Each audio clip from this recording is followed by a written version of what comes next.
Онлайн плаќањето е стандардна практика во денешното дигитално општество, но со себе носи одредени ризици. За да се заштитите од измами, важно е да следите неколку основни принципи. Користете безбедни интернет страници. Проверете дали интернет страницата на која правите плаќање има протокол HTTPS. Иконата што личи на катанец во лентата за адреса укажува на тоа дека комуникацијата е шифрирана и дека вашите податоци се заштитени. Ажурирајте го вашиот антивирусен софтвер. Уверете се дека вашиот компјутер или мобилен уред има инсталирано ажуриран антивирусен софтвер. Ова ќе ви помогне да се заштитите од злонамерен софтвер кој што може да ги украде вашите податоци. Не споделувајте лични податоци. Никогаш не споделувајте информации од вашите платежни картички или лични податоци преку e-пошта, преку телефонски повик или на непознати интернет страници. Ова вклучува информации како што се вашето име, адреса, телефонски број и чувствителни податоци за плаќање како што е ЦВЦ.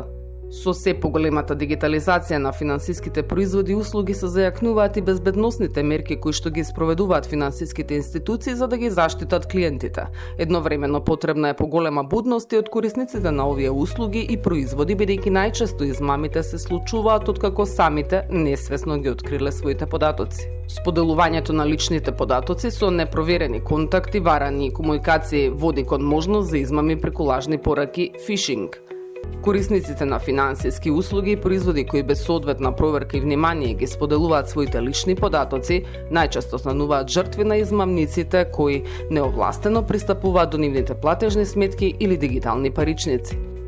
Откако измамниците ќе добијат пристап, тие можат да ракуваат со сите средства на жртвата, можат да префрлаат средства, да вршат купувања или дури да ги променат поставките на сметките. Лажните пораки се метод кој што го користат измамниците за да добијат чувствителни информации преку лажни комуникации, обично преку e-пошта, телефонски повик или текстуални пораки.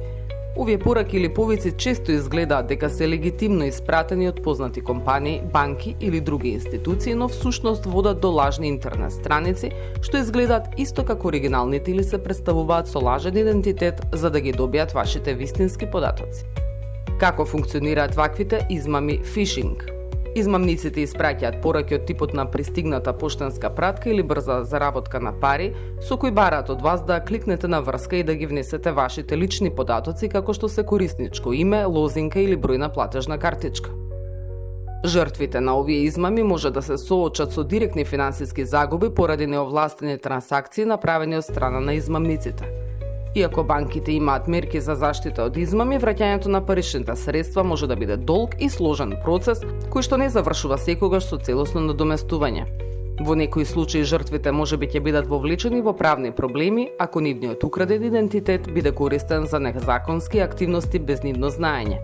Ова може да вклучува финансиски истраги за кои се потребни време и ресурси за решавање. Како да се заштитите? Важно е секогаш внимателно да ја проверувате адресата на интернет страницата пред да внесете какви било податоци доколку се работи за лажна порака преку интернет или да не давате лични податоци преку телефонски повик ако не сте сигурни кој стои од другата страна на линијата. Доколку добиете сомнителна порака, избегнувајте кликнување на врски и директно посетете интернет страницата преку ново пребарување на интернет пребарувачот. Доколку пак добиете сомнителен повик, не одговарајте преку официјалниот телефонски број за контакт, побарете институцијата која што се представува за да проверите дали повикот е легитимен.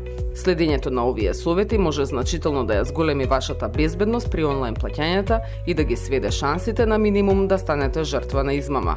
Обезбедете си финансиско здравје, бидете FinFit.